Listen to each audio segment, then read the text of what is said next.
Hi viewers, welcome to our channel. ప్రస్తుతం మనతో పాటు దామ బాలాజీ గారు సీనియర్ జర్నలిస్ట్ ఉన్నారు. వారితో ఒకసారి మాట్లాడదాం. సార్ నమస్కారం. సార్ నమస్తే సార్, రఘురామకృష్ణరాజు గారి కేసు అయితే జగన్మోహన్ రెడ్డి గారికి ఉచ్చు బిగిస్తుంది అని చెప్పుకోవాలి. అంటే వైసీపీ హయాంలో ఉన్నప్పుడు రఘురామకృష్ణరాజు గారిని అరెస్ట్ చేయించి పోలీసులతో టార్చర్ చూపించేశారు అని చెప్పేసి ఇప్పుడు కేసు నమోదైంది. అయితే ఇప్పుడు ఆ సిఐడి అధికారులు ఎవరైతే టార్చర్ చేశారో వాళ్ళంతా కూడా వాంగ్మూలాలు ఇచ్చారు. జగన్కి చిక్కుకునే అవకాశం ఉంది అని అంటున్నారు. మరి వాళ్ళు ఎటువంటి వాంగ్మూలాలు ఇచ్చారు? మరి జగన్మోహన్ రెడ్డి గారు ఇరుక్కున్నారు అనుకోవచ్చా? అసలు ఓవరాల్గా చూసుకుంటే సార్, పోలీసుల కస్టడీలో ఈ విధంగా టార్చర్ చేయడం అనేది, లేకుంటే లాకప్ డెత్, లేకుంటే కస్టడీ డెత్ ఉంటాయి కదా, ఇటువంటివన్నీ మన దేశంలో ఏ విధంగా ఉన్నాయి సార్? వీటి ఇది important, very very important topic. ఎందుకంటే నాకు కూడా పర్సనల్గా నేను పౌర హక్కుల సంఘంలో 5 years పనిచేశాను. మేము ఎక్కువ చేసింది కూడా లాకప్ డెత్లు, పోలీస్ వైలెన్స్, వీటి మీద ఎక్కువగా పనిచేసాము. నేను పర్సనల్గా చాలా కేసుల్ని చూశాను. కార్వేట్ నగరం lockup death, Madanapalle lockup death, ఇలాగ మేము పనిచేసాము అప్పుడు. సో అందువల్ల నేను ప్రత్యక్షంగా చూశాను. ఆ టైంలో నేను వరల్డ్ వైడ్గా కూడా సిచ్యువేషన్ ఎలా ఉంది, ఇండియాలో ఎలా ఉంది అనేది కూడా మాకు కొంత అండర్స్టాండింగ్ ఉందన్నమాట. సో ఇప్పుడు రఘురామరాజు ఒక తేనె తుట్టిని కదిపాడని చెప్పచ్చు. ఇది ఇంపార్టెంట్ ఆస్పెక్ట్. సో జగన్ చేసిన కొంత అరాచకాలు కావచ్చు, పిచ్చి పనులు కావచ్చు, దాంట్లో రఘురామరాజు కేసు ఒకటి. రఘురామరాజు ఆయనకు తలనొప్పిగా మారాడు, అందులో ఇదేం లేదు, సందేహం ఏం లేదు. కానీ ఆయన్ని డీల్ చేయడం పొలిటికల్గా డీల్ చేయాలి. రఘురామరాజు ఏమీ ఎవరి మీద దాడులు చేయలేదు, ఆయన ఎవరిని ఫిజికల్గా ఏమీ చేయలేదు.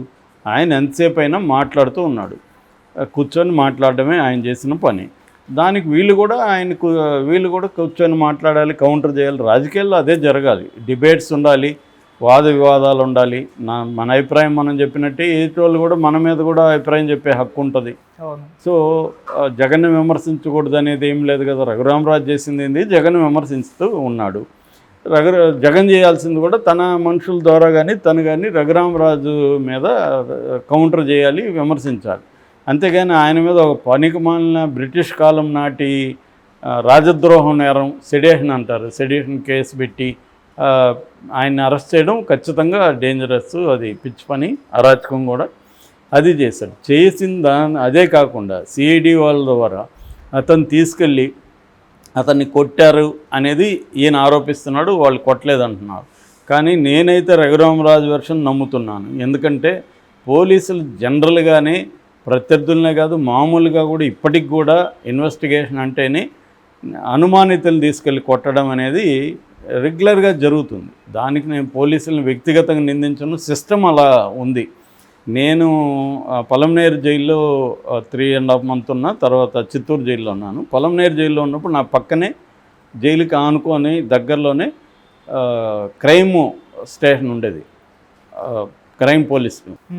రాత్రులంతా భయంకరమైన అరుపులు వినబడుతుండేవి మా సెల్లుకి.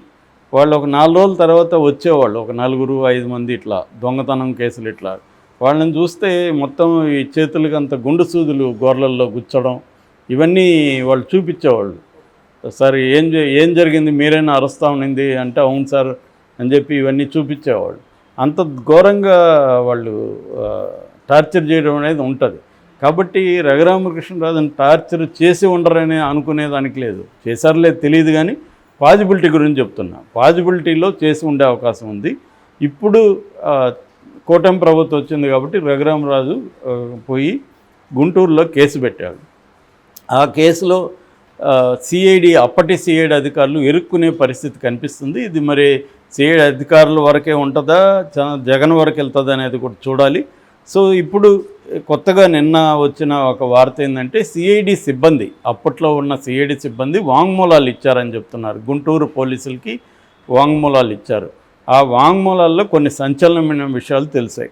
అదేంటంటే ఈయన్ని తీసుకెళ్ళి సిఐడి ఆఫీసులో కొట్టారని, కొట్టి వీడియో రికార్డ్ చేస్తూ వీడియో లైవ్లో చూపించారని, అవతల సునీల్ కుమారు ఇలా కాదురా కొట్టాల్సింది, మీకు కొట్టడం చేత కావట్లేదు అని చెప్పి తాను ఒక 4 ముసుగులు వేసుకొని ఒక 4 తీసుకొని తాను వచ్చాడని, ఆ ముసుగులు వాళ్ళు భయంకరంగా కొట్టారని ఈ సిబ్బంది వాంగ్మూలాలు ఇచ్చినట్టుగా వార్త వస్తుంది. ఈ వార్త ఎంత విశ్వసనీయమా నిజమా తెలియదు, కానీ ఈ వార్త అయితే బయటకు వచ్చింది. ఇది ఒక యాంగిల్. దీంట్లో విజయపాల్ ఎవరంటే ఈయన కేసులో ఐఓ, ఇన్వెస్టిగేటింగ్ ఆఫీసర్.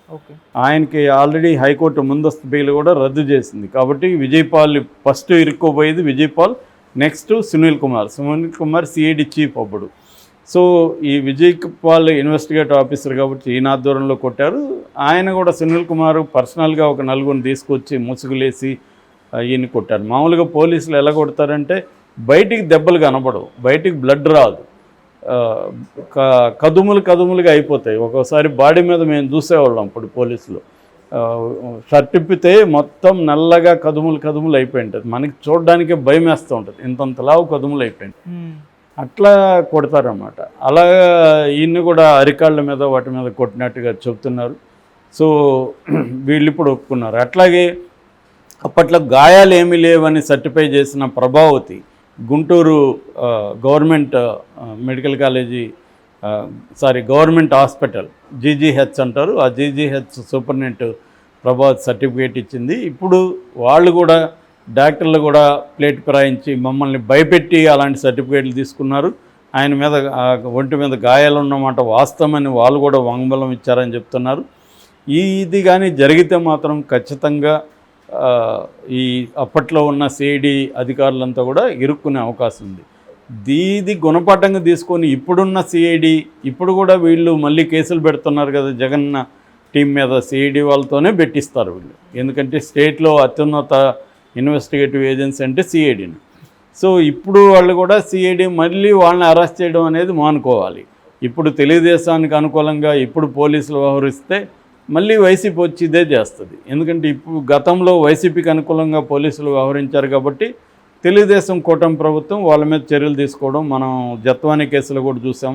దాదాపు 5 మంది పోలీసు అధికారులు అరెస్ట్ అయ్యే పరిస్థితి ఉంది. ఆల్రెడీ 2 అరెస్ట్ అయ్యారు, ఇంకో 3 కూడా అరెస్ట్ చేయబోతున్నారు. అట్లాగే ఇంకొంతమందిని కూడా ఐపీఎస్ ఆఫీసర్ల స్థాయిలో కూడా అరెస్టులు జరిగే కార్యక్రమం కనిపిస్తుంది. ఈ రఘురామకృష్ణరాజు విషయంలో కూడా ఖచ్చితంగా సిఐడి అధికారులు సునీల్ కుమార్ కావచ్చు, తర్వాత విజయ్ పాల్ కావచ్చు, మిగతా వాళ్ళు కొట్టిన వాళ్ళు కావచ్చు, వీళ్ళందరూ అరెస్ట్ అయ్యే అవకాశం అయితే క్లియర్గా కనిపిస్తుంది. ఎందుకంటే ప్రొసీజర్ అది మామూలుగా ఫస్ట్ వాంగ్మూలాలు తీసుకుంటారు, వేరే రకమైన సాక్ష్యాలు దీంట్లో లేవు. ఎందుకంటే కొట్టినప్పుడు చూసిన వాళ్ళు ఎవరు చెప్పరు కదా, కాబట్టి వాంగ్మూలాలు ఇది పెద్ద స్థాయిలో జరిగింది కాబట్టి ఇది జరుగుతుంది. మామూలుగా రోజువారీ అనేక మందిని పోలీసులు కొడుతుంటారు, వాళ్ళ విషయంలో ఏం జరగదు. మనం కాళహస్తిలో ఆ మధ్య చూసాం, సిఐ అందరూ ఉన్నప్పుడే పోయి జనసేన నాయకుడి షర్ట్ పట్టుకునింది, ఆమె ఒక హోటల్లో ఆ లేడీని ఎలా కొట్టిందో కూడా ఆమె గాయాలంతా కూడా చూపించింది. ఇక్కడ మనకి ఎల్బీ నగర్లో ఒక ట్రైబల్ ఉమెన్ విజయలక్ష్మి ఏదో ఆమె పేరు లక్ష్మి, ఆమెని అతి దారుణంగా కొట్టారు వాళ్ళు. ఆమె తన బిడ్డ పెళ్ళికి డబ్బులు తీసుకురావడానికి అన్న దగ్గరికి వెళ్ళుంటే ఆమె లేట్ అయితే ఆమెని భయంకరంగా వాళ్ళు తీసుకెళ్ళి కొట్టారు. సో ఇలాగ అనేక ఉన్నాయి. వీటి మీద ఏ రకమైన చర్యలు ఉండవు. తాత్కాలికంగా సస్పెండ్ చేసినట్టుగా డ్రామాలు ఆడతారు, తర్వాత సస్పెన్షన్ ఎత్తేస్తారు తప్ప వాళ్ళ మీద ఎటువంటి చర్యలు ఉండవు. అయితే ఇప్పుడు నేషనల్ వైడ్గా తీసుకున్నప్పుడు కస్టోడియల్ డెత్స్ అంటారు వీటిని. కస్టోడియల్ డెత్స్ అంటే కస్టడీలో ఉన్న వాళ్ళని చంపడం. ఇది 2 రకాలుగా ఉంటుంది. ఒకటి judicial custodial deaths, police custodial deaths. Judicial custody అంటే జైల్లో ఉన్న వాళ్ళు కూడా అక్కడ గార్డులు కొట్టడం ఇవన్నీ ఉంటాయి. నేను ప్రత్యక్షంగా చూసాను. నేను జైలుకి పోయిన మొదటి రోజు గార్డులు ఇంతంత బెత్తాలు తీసుకొని ఖైదీల్ని గొడ్డుల్ని బాదినట్టు బర్రెల్ని బాదినట్టు బాదుతున్నారు. దానంతా నేను ఆపగలిగాను. ఆపి వాళ్ళని మీ మేజిస్ట్రేట్కి చెప్తాను అది ఇదని బెదిరించడం ద్వారా వాళ్ళు కొంత ఆగారు. ఎందుకంటే వాళ్ళు ఆగడానికి కారణం నేను నక్సలైట్గా ఉన్నాను కాబట్టి ఆగారు. లేకపోతే మేజిస్ట్రేట్కి చెప్తానంటే నన్ను కూడా 2 వీక్ ఉండేవాళ్ళు. సో అలాగా కొట్టడం అనేది కామన్. అది కొట్టినప్పుడు ఒక్కోసారి ఎక్స్ట్రీమ్గా వెళ్ళిపోయి చనిపోతారు కూడా. అవును. అలాగా మనకి 2021-22 డేటా ప్రకారం, ఈ డేటా ఇచ్చింది కూడా ఎవరు అంటే NHRC national human rights commission దగ్గర ఉన్న డేటా ప్రకారం 2021-22లో జ్యుడిషియల్ కస్టడీలో అంటే జైళ్ళల్లో ఉన్న వాళ్ళని కొట్టి చంపేసింది 2544 మందిని చంపేశారు. పోలీస్ కస్టడీలో 155 మందిని చంపేశారు. ఇది రాష్ట్రాల వైజ్గా టాప్ రాష్ట్రాలు చూస్తే ఉత్తరప్రదేశ్లో 501 మంది చనిపోయారు, మధ్యప్రదేశ్లో 201 చనిపోయారు, మహారాష్ట్రలో 192 మంది చనిపోయారు. అంటే ఎక్కువగా ఉత్తరప్రదేశ్ ఉంది. దాని తర్వాత వెస్ట్ బెంగాల్ 257 మంది, వెస్ట్ బెంగాల్ సెకండ్ ప్లేస్లో వెస్ట్ బెంగాల్, థర్డ్ ప్లేస్లో బీహార్ 237, ఫోర్త్ ప్లేస్లో మధ్యప్రదేశ్, ఫిఫ్త్ మహారాష్ట్ర 192, నెక్స్ట్ పంజాబ్ 153, తెలుగు రాష్ట్రాలు తీసుకుంటే ఈ పీరియడ్లో ఆంధ్రప్రదేశ్లో 50 మంది చనిపోతే తెలంగాణలో 25 మంది చనిపోయారు. సో దీని లీగల్గా తీసుకున్నప్పుడు వీళ్ళ మీద కేసులు నమోదు చేయాలి. ఐపీసీలో 302 కానీ 304, 306 వీళ్ళ మీద పోలీస్ ఆఫీసర్ల మీద చర్యలు తీసుకోమంటుంది. అట్లాగే సిఆర్పిసి 176 ప్రకారం జ్యుడిషియల్ ఎంక్వైరీ వేయాలి. అట్లాగే 46 ప్రకారం పోలీసులు ఇటువంటి చేస్తే వాళ్ళ మీద చర్య తీసుకోమని సిఆర్పిసి చెప్తుంది. ఇంకొక చట్టం కూడా ఉంది, protection of human rights act 1993 PHR అంటారు. అది కూడా పోలీస్ కస్టడీలో వైలెన్స్ని నిషేధిస్తుంది. అట్లాగే NHR national human rights commission కూడా చెప్తుంది.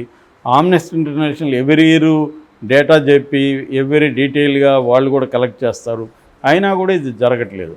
ఎందుకు జరగట్లేదంటే ప్రధానంగా అనేక లోపాలు ఇప్పటికీ మన పోలీస్ వ్యవస్థలో ఉన్నాయి. ట్రాన్స్పరెన్సీ లేదు, తగిన సిబ్బంది లేదు, ఇన్వెస్టిగేషన్ మోడర్న్గా చేసే వాళ్ళకి అంత ఆ కైండ్ ఆఫ్ ట్రైనింగ్ లేదు, ఆ కైండ్ ఆఫ్ టెక్నాలజీ కూడా వాళ్ళకి ఇవ్వలేదు. సో దీనివల్ల వ్యవస్థల్లో మార్పు రాకుండా, పొలిటికల్ సిస్టంలో మార్పు రాకుండా, పోలీస్ వ్యవస్థలో కంప్లీట్గా మార్పు రాకుండా వ్యక్తుల్ని మనం పోలీసు అధికారులను వ్యక్తులుగా నిందించడం అనేది కరెక్ట్ కాదు. వ్యవస్థలో చేంజ్ తీసుకుంటే ఆటోమేటిక్గా వీళ్ళల్లో కూడా మార్పు వస్తుంది. అంతవరకు ఇలాంటివి జరుగుతూనే ఉంటాయి. రఘురామ రాజు ఆయన ఎంపీగా ఉన్నాడు, ఇప్పుడు ఎమ్మెల్యేగా ఉన్నాడు, వీళ్ళ గవర్నమెంట్ ఉంది కాబట్టి ఇది బయటకు వచ్చింది. కానీ లేదంటే జగన్ ప్రభుత్వంలో అనేక లాకప్ డెత్ కేసులు ఉన్నాయి, అనేక పోలీస్ వైలెన్స్ ఉంది, చంద్రబాబు దాంట్లో ఉన్నాయి, ఏ గవర్నమెంట్ అయినా ఉంటాయి. దీని పట్ల జరగదు. కనీసం రఘురామకృష్ణరాజు నేపథ్యం కన్నా ఈ చర్చ అవసరం. దీన్ని ఆపడానికి